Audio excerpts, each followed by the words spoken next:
നമ്മൾ ഇന്ന് എത്തുന്നത് ഒരു കുഞ്ഞി കഥയായിട്ടോ. ഇന്നത്തെ ദിവസത്തിന് ഒരു പ്രത്യേകതയുണ്ട്. നമ്മൾ വരമൈ തുടങ്ങിയിട്ട് ഇന്നേക്ക് 2 മാസം ആവുകയാണ് കേട്ടോ. നമ്മൾ ഈ 2 മാസത്തെ നമ്മുടെ കുറെ ജേർണീസ് ഉണ്ടായിരുന്നു. അതായത് ഞാൻ തന്നെ കുറെ കാര്യങ്ങൾ ഇതിൽ നിന്ന് പഠിച്ചു, കുറെ മാറ്റങ്ങൾ നമ്മളുണ്ടായി, കുറെ കാര്യങ്ങൾ. ആ ഒരു ജേർണി എനിക്ക് തോന്നുന്നു നിങ്ങളിലേക്ക് പറയണം. കുറെ മെസ്സേജസ് എനിക്ക് വരുന്നുണ്ട്. അതിനൊക്കെ എല്ലാവരും നിങ്ങളോട് ഇരുന്ന് ഒരു നന്ദി പറയണമെന്ന് എനിക്ക് തോന്നിയ ഒരു മൊമെന്റ് ആണ് കേട്ടോ ഇത്. നമ്മുടെ ഈ 2 മാസത്തെ ജേർണിയിൽ നമുക്ക് കുറേ മെസ്സേജുകൾ വന്നു. ചേച്ചി ഇത് എങ്ങനെയാണ് സ്റ്റാർട്ട് ചെയ്തത്, ഇത് എവിടുന്നാണ് ചേച്ചി സാരീസ് എടുക്കുന്നത്, ആ ചേച്ചിയുടെ ഈ പേര് എങ്ങനെ കിട്ടി, ഈ ലോഗോ ആര് ചെയ്തു തന്നു എന്നൊക്കെ നമുക്ക് കുറേ ചോദ്യങ്ങളുണ്ട്. അതിൻ്റെ ഒരു ഉത്തരം എന്ന് വെച്ച് കഴിഞ്ഞാൽ, ഫസ്റ്റ് ഞാൻ പറയട്ടെ, എനിക്ക് പേര് സെലക്ട് ചെയ്ത് ഞാൻ പിൻട്രസ്റ്റിൽ തപ്പിയെടുത്തില്ല. കുറേ പേരുകൾ എടുക്കും, ആ പേര് ഞാൻ ഇൻസ്റ്റയിൽ നോക്കുമ്പോൾ ആ പേരിൽ കാണും.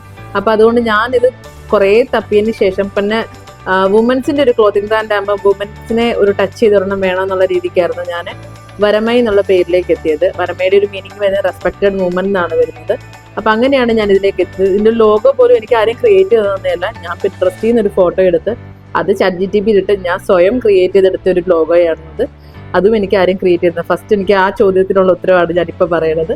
പിന്നെ നമ്മൾ എങ്ങനെ ഈ സാരി ജേണിയിലേക്ക് എത്തി എന്നുള്ളത് കേട്ടോ. ശരിക്കും പറഞ്ഞു കഴിഞ്ഞാൽ സാരിയുടെ ABCD അറിയാത്ത ഒരാളായിരുന്നു ഞാൻ. സാരിയെ പറ്റി ഒരു ഐഡിയ ഇല്ല. എൻ്റെ വാൾഡ്രോബിൽ പോലും കൂടിപ്പോ ഒരു 5 സാരിക്ക് അപ്പുറത്തേക്കില്ല. അല്ലാത്ത 2 സാരി എൻ്റെ കല്യാണ സാരിയാണ്. അതിനപ്പുറത്തേക്കോ സാരി പോലും ഉടുക്കാത്ത ഒരാളായിരുന്നു ഞാൻ. ശരിക്കും ഒരു ക്ലോത്തിങ് ബ്രാൻഡ് തുടങ്ങണം എന്ന് ഞങ്ങൾക്ക് ഉണ്ടായിരുന്നു. അപ്പം എൻ്റെ ഇതിനകത്ത് വലിയൊരു നന്ദി പറയണം എൻ്റെ ഹസ്ബൻഡിന് എടുക്കേണ്ടതുണ്ട്. ഞാൻ എന്തൊരു കാര്യം പറയുമ്പോഴും ആള് നിന്നെക്കൊണ്ട് പറ്റും, നിന്നെക്കൊണ്ട് ചെയ്യാൻ പറ്റും എന്ന് പറഞ്ഞ് എന്നെ ഇങ്ങനെ മോട്ടിവേറ്റ് ചെയ്തുകൊണ്ടേയിരിക്കും. അങ്ങനെയാണ് സത്യം പറഞ്ഞാൽ ഞാൻ ഈ ഒരു സാരി ജേണിയിലേക്ക് എത്തുന്നതെന്ന് വെച്ച് കഴിഞ്ഞാൽ, അപ്പോൾ ഓണത്തിനേക്ക് നമുക്കൊന്ന് സ്റ്റാർട്ട് ചെയ്ത് നോക്കാം. നമുക്ക് എങ്ങനെയാണെന്നുള്ളത് നോക്കാം. നമുക്ക് സെയിലുണ്ടോ അല്ലെങ്കിൽ നമ്മൾ റീച്ച് ചെയ്യുമോ എന്നുള്ളത് നോക്കാം. ഇല്ലാത്ത പക്ഷം നമുക്ക് ഓണത്തിലേക്ക് തന്നെ സ്റ്റോപ്പ് ചെയ്യാം. കാരണം ആരും ചോദിച്ചു കഴിഞ്ഞാൽ തന്നെ നമുക്ക് ഓണത്തിനേക്ക് മാത്രം നമ്മൾ വെറുതെ ഒരു കിട്ടുകയെന്നുള്ള രീതിയിൽ പറയാമല്ലോ എന്ന് വെച്ചിട്ടാണ് ഞങ്ങൾ ശരിക്കും പറഞ്ഞാൽ ഓണത്തിന് ലോഞ്ച് ചെയ്തത്. അപ്പോൾ ഓണം ആകുമ്പോൾ നമുക്ക് കൂടുതലും എല്ലാവരും ഓണം സാരീസ് ആയിരിക്കുമല്ലോ എത്തുന്നത്. അതുകൊണ്ടാണ് നമ്മൾ ഓണം സാരീസിലേക്ക് നമ്മളും എത്തിയത്. ആ സമയത്ത് നമ്മൾ കുറേ ഹോൾസെയിൽ ഡീലർമാരെ കുറേ പേര് നമുക്കിങ്ങനെ നമ്മൾ സംസാരിച്ചിട്ടുണ്ടെങ്കിലും, പക്ഷെ നമ്മൾ ആദ്യമായിട്ട് തുടങ്ങുന്നതായതുകൊണ്ട് നമ്മൾ വരുമ്പം എങ്ങനായിരിക്കും, അല്ലെങ്കിൽ ഇത് കിട്ടുന്ന സാധനം നല്ലതായിരിക്കുമോ, നമ്മൾ പൈസ കൊടുത്തിട്ട് വരുമ്പോഴത്തെ നല്ലതായിരിക്കും എന്നൊക്കെയുള്ള ചിന്ത എനിക്കുണ്ടായിരുന്നു.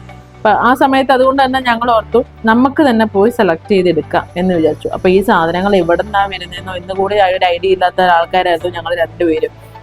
പക്ഷെ ഞങ്ങൾ തന്നെ കണ്ടുപിടിച്ചു. ലാസ്റ്റ് ഞങ്ങൾ എത്തിപ്പെട്ടത് ശരിക്കും പറഞ്ഞാൽ സെറ്റ് സാരീസിൽ ഞങ്ങൾ എത്തിപ്പെട്ടത് കുത്തമ്പള്ളിയിലായിരുന്നു. ഈ കുത്തമ്പള്ളിയിൽ പോയി എടുക്കുന്ന സമയത്ത് പോലും ഇത് ഏത് കടയിൽ നിന്നൊക്കെ എഴുതിയത് സത്യം പറഞ്ഞാൽ ഞങ്ങൾക്ക് ഇപ്പോഴും അറിയത്തില്ല. കാരണം നമ്മൾ കുത്തമ്പള്ളി ഗ്രാമത്തിൻ്റെ ഉള്ളിലേക്ക് പോണ സമയത്ത് ഒരുപാട് ഷോപ്പുകൾ നമുക്കുണ്ട്. അപ്പം അവിടെ നിന്ന് നമ്മൾ തന്നെ ഹാൻഡ് പിക്ക് ചെയ്തെടുത്ത കുറച്ച് കളക്ഷൻസ് മാത്രമായിരുന്നു നമ്മുടെ പേജിലേക്ക് ഉണ്ടായിരുന്നത്. അപ്പം നമ്മൾ എടുത്തപ്പോൾ പോലും നമ്മൾ ഓവറായിട്ട് സാധനങ്ങൾ എടുത്തില്ല. വളരെ ലിമിറ്റഡ് ആയിട്ടുള്ള 40 സാരിയിലാണ് നമ്മളിത് സ്റ്റാർട്ട് ചെയ്തത്.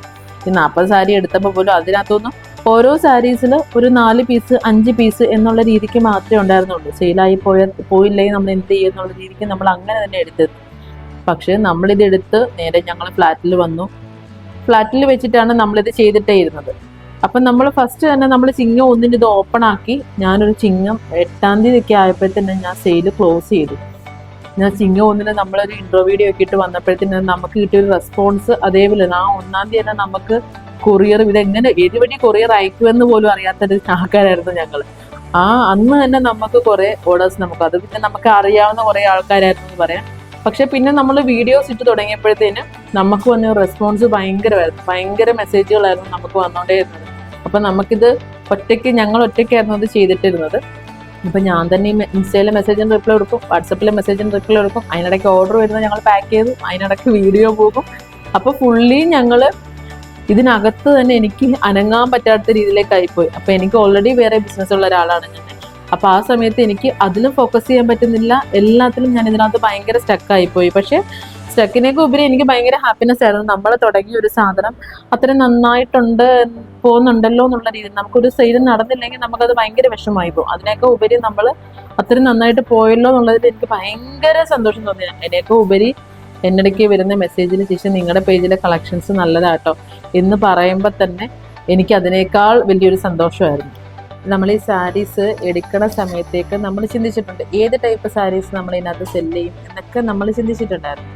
ആ സമയത്തേക്ക് ഞാൻ എൻ്റെ ഒരു ഐഡിയ, ഇപ്പം എൻ്റെ ടേസ്റ്റ് ഇപ്പോൾ വേറൊരാൾക്ക് ഇഷ്ടപ്പെടണമെന്നില്ല. അപ്പം എൻ്റെ ടേസ്റ്റിനൊത്തായിരുന്നു നമ്മൾ സാരീസ് എടുത്തിരുന്നത്.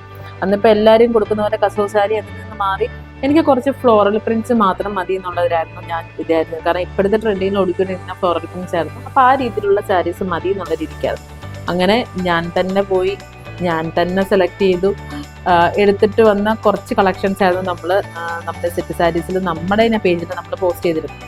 അപ്പം അതിൽ സത്യം പറഞ്ഞാൽ അത്രത്തോളം റെസ്പോൺസ് വന്നിട്ട് ഇനി നിന്റെ കളക്ഷൻ നല്ല രസമുണ്ട് കേട്ടോ എന്നൊക്കെ പറയുമ്പോൾ സത്യം പറഞ്ഞാൽ നമുക്ക് ഭയങ്കര സന്തോഷം. കാരണം വെച്ചാൽ ഇതിനകത്ത് ഓരോരുത്തർക്ക് ഇതിൻ്റെ ക്ലോത്തിങ് തന്നെ ഞാൻ മനസ്സിലാക്കിയത് ഓരോരുത്തർക്കും ഓരോ ടേസ്റ്റാണ്. അപ്പം എൻ്റെ ടേസ്റ്റ് പെട്ടെന്ന് എല്ലാവർക്കും ഇഷ്ടപ്പെട്ടല്ലോ എന്ന് കണ്ടപ്പോൾ എനിക്കത് ഭയങ്കര സന്തോഷം തോന്നിയ ഒരു മൊമെൻ്റ് ആയിരുന്നു ആ സമയമൊക്കെ. പിന്നീട് ഞങ്ങൾ